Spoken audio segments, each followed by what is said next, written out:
This is Radio EBM.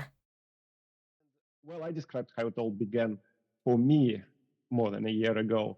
Tim, how it all began for you? I know that most of the info will be in the article, but let's be less formal. Tell us who started all that mess and what was the initial idea behind this motion. Well, actually, every year and a half, a group of researchers they gather all together during the International Metaproteomics Symposium. And during these symposia, the participants and the research groups were already thinking about creating such a community. However, an important step was taken during the organization of the symposium in Leipzig, which took place in December 2019. And before the organization, the two organizers, Dirk Bendorf and Nico Jemlich, they've sent out two samples, a lab sample mixture and a mock community to several labs across the world. And each participant, each research group, they could analyze the samples they wanted to. And some of them, they were also, they went really far and really crazy in it. There was one group who actually had, for example, an LC gradient of 460 minutes. So they went really far in it. And at symposium in Leipzig, then the results were presented. And I believe the initial idea was to collect all those results and to publish them together in a special issue of a journal.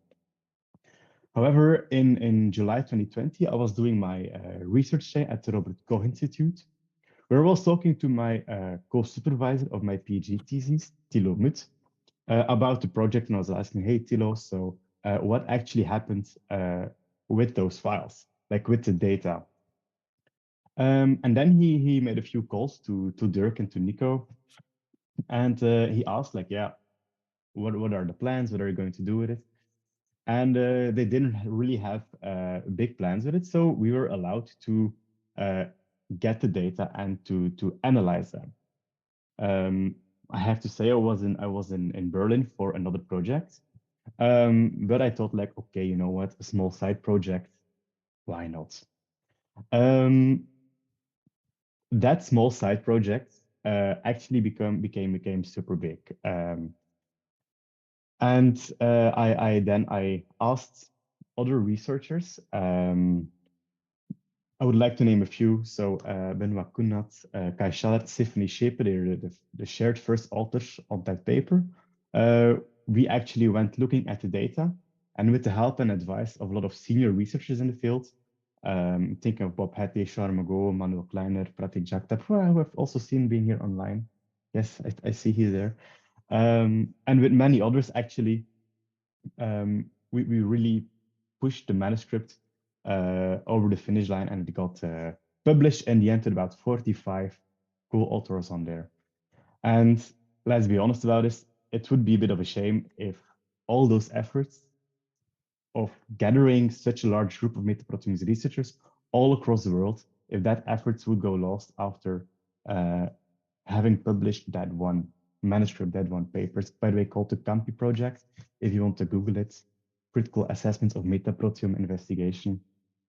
It's also published in by the end of 2021, I believe, in Nature Communications.